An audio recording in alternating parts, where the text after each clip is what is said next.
Chapter 7 A Day Out.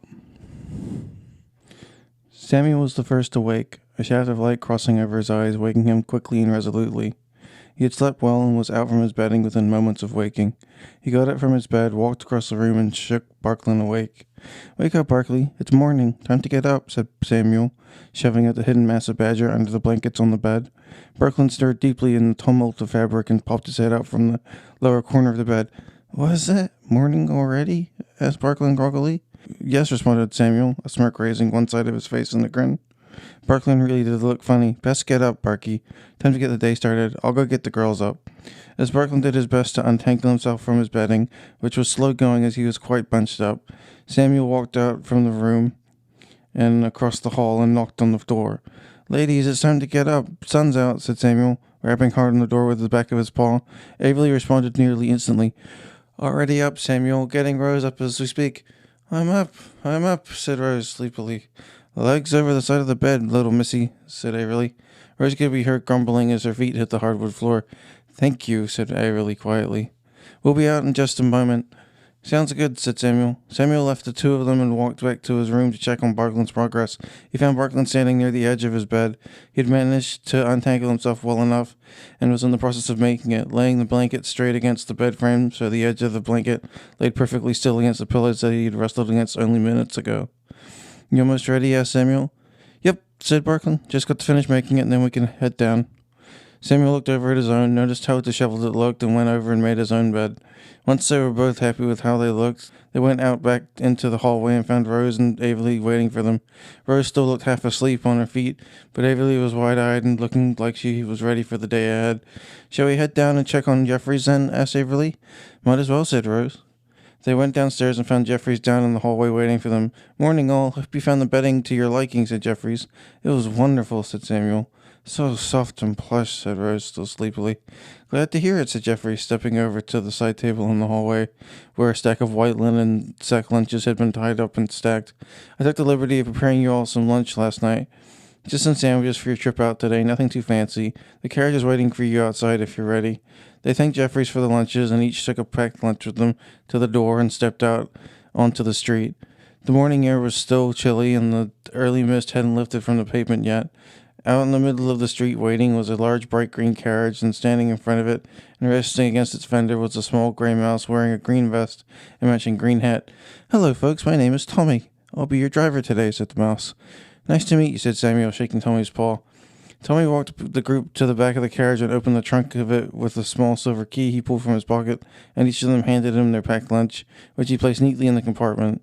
When Tommy was finished, he closed the lid with one quick motion and a click and walked them down around to one of the 4 doors leading into the passenger compartment of the carriage.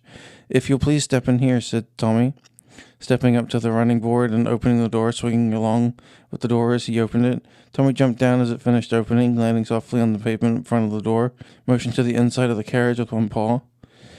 Barkley and Samuel made room, and Rose and Averly made their way up and into the inside of the plush carriage, sitting down on the furthest side of the overstuffed green seating. Samuel and Barkley entered, sitting next to the girls, and got comfortable. They sat for about 10 minutes, being comfortable in the heated compartment as Tommy sat up front with a frosted window between them. Rose was still dozing from her early start, resting against her paw on the backrest and leaning her weight atop her arm as there came a rapping on the window. Rose started from her morning dream and looked out the window. Standing on the running board and leaning against the window was Rowan. He was carrying a small brown paper bag under one arm. Rose turned and knocked on the frosted glass. It slid back. "Yes, miss?" asked Tommy, leaning his head through the window frame. "Our friend has arrived. Would you mind letting him in, please?" asked Rose, smiling at the mouse. "Sure thing, miss," said Tommy, as he slid the partition closed and opened the door into the chill morning air. Rowan was quickly led into the passenger compartment and sat in one of the open seats between the 2 occupied benches, holding his ruffled paper bag between his knees, resting it on the floor. "Morning, youngling," said Rowan, sniffing gently as he settled into the plush seats. "Morning," replied Barkley and Averly. Meanwhile, Tommy had gone back into the driver's section of the carriage and closed the door. Once he was properly arranged, he turned and slid back the glass separating the 2 compartments. "So, folks, where are we headed off today?" asked Tommy, smiling a toothy grin that Averly found particularly handsome. Rowan rummaged in his pocket and pulled out a folded piece of paper, handing it to Tommy. "We'll need to go to these places in this order, Sonny," said Rowan, settling back into his seat. Tommy sat forward in his chair and looked over the list for a few moments. We can do all that. Shouldn't be too hard at all. It'll take us most of the day to get from place to place, though, said Tommy. Fine, said Rowan. Do you mind if I kept this to refer to for the day? Asked Tommy, holding the paper through the window frame. No, it's quite all right, said Rowan, leaning forward and back again into his cushioned seat. All right, then, off we go, said Tommy. The paper disappeared behind the glass as it slid back into place as the carriage started up, vibrated gently as it started. It hissed mildly as it started to roll forward, and the group began their trip down the misty morning streets as the city began to wake in its early morning rituals. They watched the houses pass by as the young animals walked with their older siblings in smart uniforms to school that they later passed, where scores of younglings played, yelling and chasing one another before a bell rang and they could be seen breaking into uniform lines and marching systematically into the large brick school buildings, following owls and otters in deep navy blue blazers, each holding and ringing bells within their grasp, leading them quietly into the day's lessons. Rose watched as carriages full of groceries emptied themselves of large boxes of produce outside of markets and equal organized decks of oranges, leeks, onions, and potatoes on the pavement as a burly pig stood next to a hare in a green apron with a clipboard signed for the shipment. She watched as their breaths misted out in front of them, and as quickly as they were there, they were gone from their view as the carriage crested a corner and made its way down a new street. The city was waking up, and as they made their way to their first stop at luggage makers, since Ron told them their rucksacks wouldn't be useful in the sands of the marshes they were traveling, not hardy enough for the bleaching sun, they watched as the animals within the city woke themselves up from sound and plentiful sleep and broke the city's silence with the morning routines. The restaurants began to fill with couples, families, and the single folk that made their breakfast of cakes and cooked meals from someone else's paw, and those that worked early bustled along the street. They passed one of the tram's gilded frames as it slid along its silver lines, and the traffic of carriages slowly increased until they were no longer alone on the empty roads, but part of a gentle flow of morning traffic.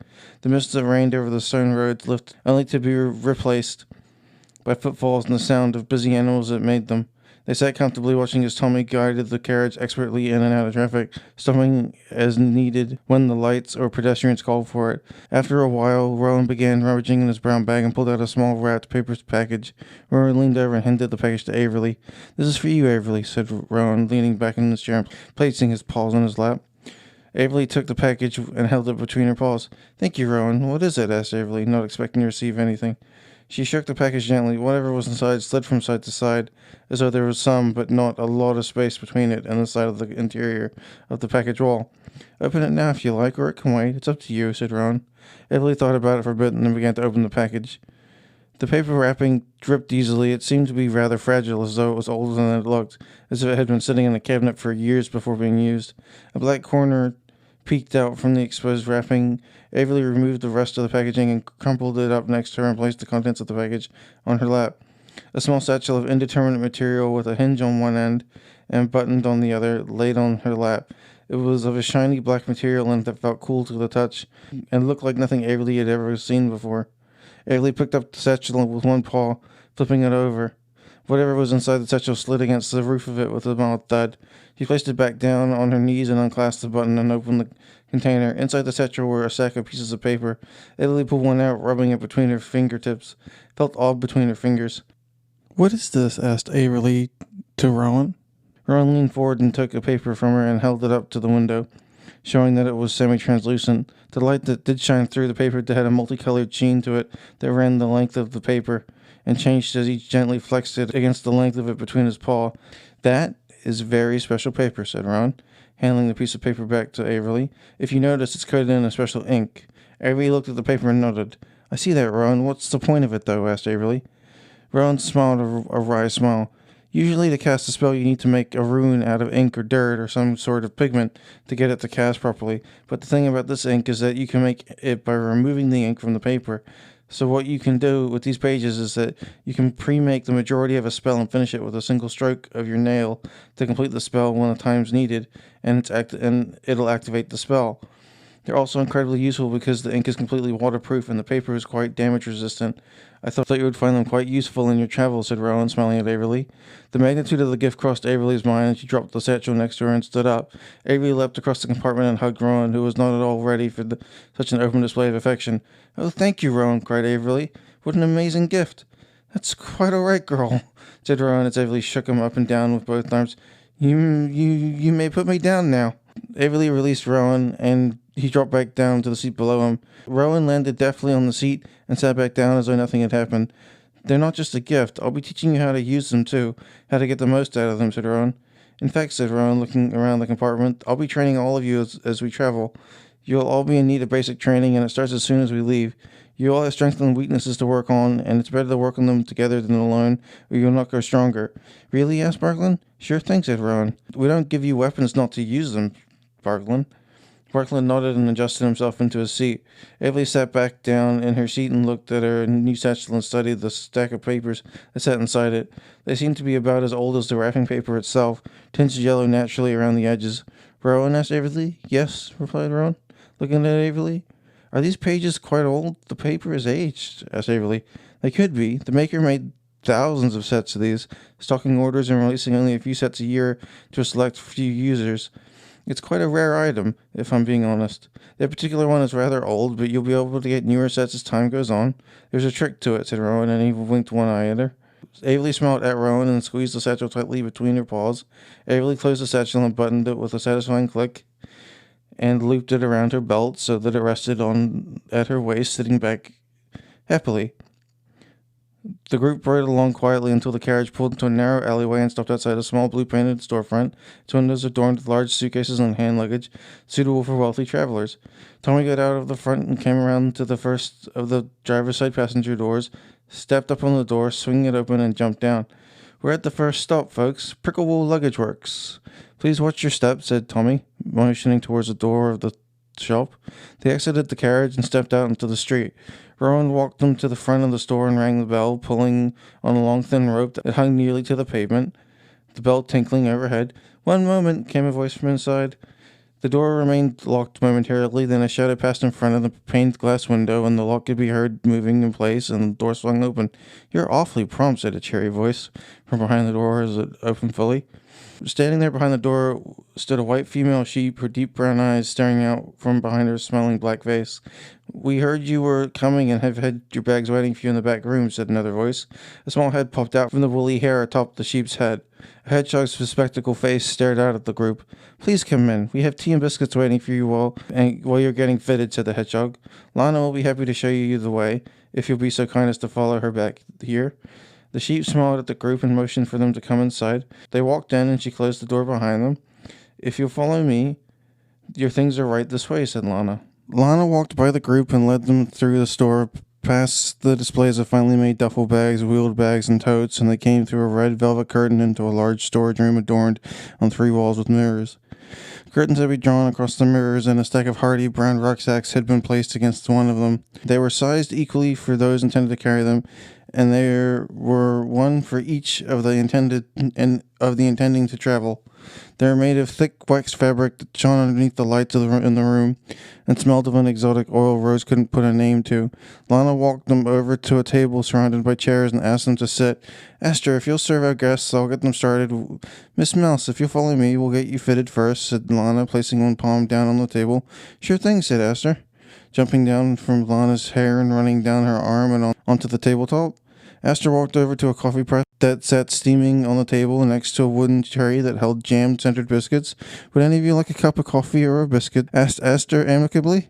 The group collectively agreed that it would be lovely, and Esther arranged 7 cups on saucers and poured their coffees, adding cream to each and a single cube of sugar to the cup before pushing them out to each of the animals sitting at the table. Your coffee is sitting here, Miss Mouse. Yours too, dear, said Esther, pushing Rose's cup and saucer in front of her empty chair and leaving Lana's cup by the now depleted coffee press. Esther grabbed a stack of biscuits and walked around the table, offering one to each of the animals that he passed, each taking one. He ran back to the tray, taking another 2 for Rowan and Samuel. Esther then left a single biscuit on Rose's saucer and another on Lana's and grabbed himself one, dunking it into his creamy coffee and took a bite. This won't take too long. Did you enjoy your ride here? Said Aster, turning to the group who were watching Lana, who was bent over the Rose, adjusting the straps after putting in some weight into her bag and asking her if it felt right. Rose walked over to her coffee and took a bite of her biscuit. Yes, the town is rather enchanting in the morning light, said Rose, chewing her mouth full as she continued to walk around the room and back to Lana. It's just like Mistlehop, except much larger, said Barkland. Most towns are like that, said Averly nonchalantly. I think it fits perfectly well, said Rose, looking up at Lana. All right, said Lana, reaching behind her and between her hooves. Try it with this as well. Lana opened Rose's pack and placed a block into it, slumping it towards the ground. Rose grunted as she took on the weight. That's heavier, said Rose. I know, hon. Try taking a lap now. If the straps are cutting into your shoulders, then we need to make some adjustments. We can even add some padding up here to fight against the full pack, said Lana, placing a cloven hoof between the straps and Rose's shoulders, indicating where the padding would go. Rose proceeded to do another, yet this time slower, lap around the room.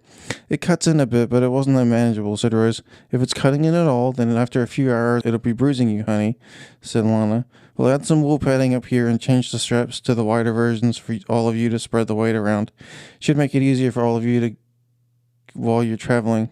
Give me a few minutes to change them out and we'll try again, all right? Here, take that off for me, would you please? Lana removed the weights from the bag, placing them neatly on the floor by the bags next to a stack of similarly sized blocks, and took the bag from off of Rose's back. Lana undid the straps from the back of the pack and walked up to the back of the room around the corner. Rose walked to the table and sat down and took a sip from her coffee and took another bite from her biscuit and chewed it. I hope you like our bags. We work quite hard on them, said Aster, taking a sip from his coffee cup and placing it back on his saucer. You make the bags yourselves? Asked Samuel, looking at the stack of bags in the corner of the rooms. Oh, yes, we get the fabrics from local suppliers, and Lana's family provides the wool during the shearing season for the lining. We saved quite a bit of coin using the family shavings, said Aster, laughing. Parkland and Averly laughed.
It's of the finest quality, I assure you, said Lana, coming out from the end of the room with a small stack of boxes labeled wide straps and dark black ink on the side.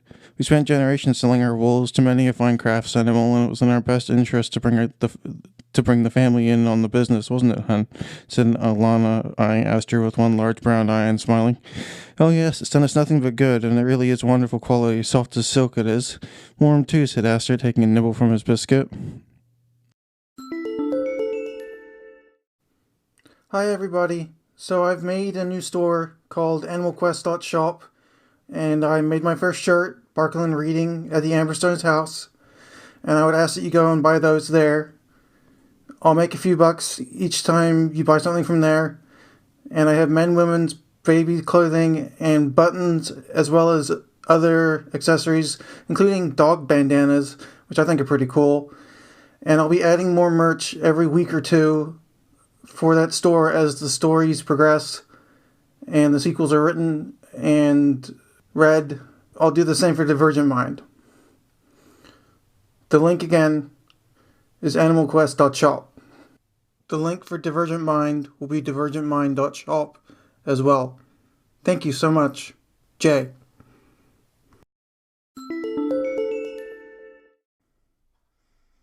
Okay, well, I'm taking a break, so I might as well do some ads. This is my first one, so bear with me. So, if you haven't heard about Anchor, it's the easiest way to make a podcast. Let me explain. It's free. There's creation tools that allow you to record and edit your podcast right from your phone or computer. Anchor will distribute your podcast for you so it can be heard on Spotify, Apple Podcasts, and many more. You can make money from your podcast with no minimum listenership. That's pretty cool. It's everything you need to make a podcast in one place. And all you have to do is download the free Anchor app or go to anchor.fm to get started.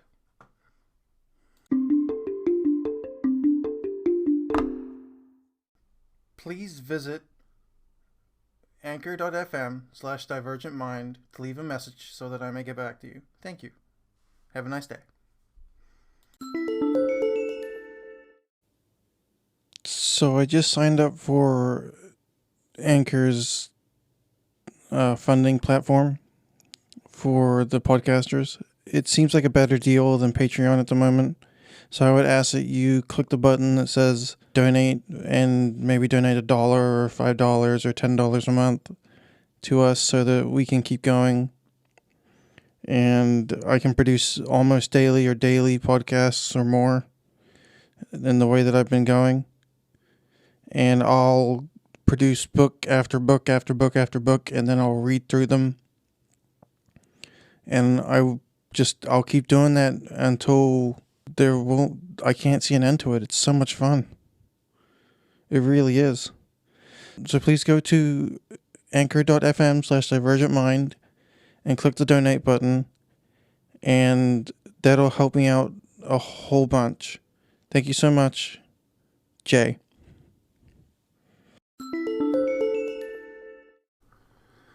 Okay, so I just wanted to let you know that I have a YouTube channel called Taught Myself, and that I've decided to start selling merch already with a phrase that my brother showed me saying, "My disability is invisible," of which I made a hat for myself. So I decided to make hats, shirts, hoodies, for both men and women on Spreadshirt.com. All you have to do is search for "My disability is invisible." It's in green, and that's mine. You'll know it's me because when you click the sale icon, the same little Divergent Mind icon comes up. And I hope you'll support me. I make about $5 per shirt or per sale. Everything else goes to Spreadshirt. But that's okay because it's still a better deal than a lot of other places. And I really hope you'll support me. Come check me out on the YouTube. Teach me how to do that properly so I can have a community there too. And I await your response. Have a lovely day. Jay.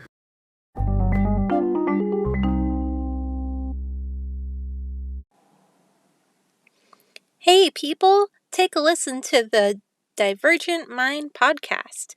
You get both insight into living with a serious mental illness and get to listen to a lovely tale about a journey cute little animals need to take. Don't miss out, and remember, divergent minds don't need to think alike.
Please go to ratethispodcast.com/divergentmind and tell me what you think. Thank you very much. Yours truly, Jay.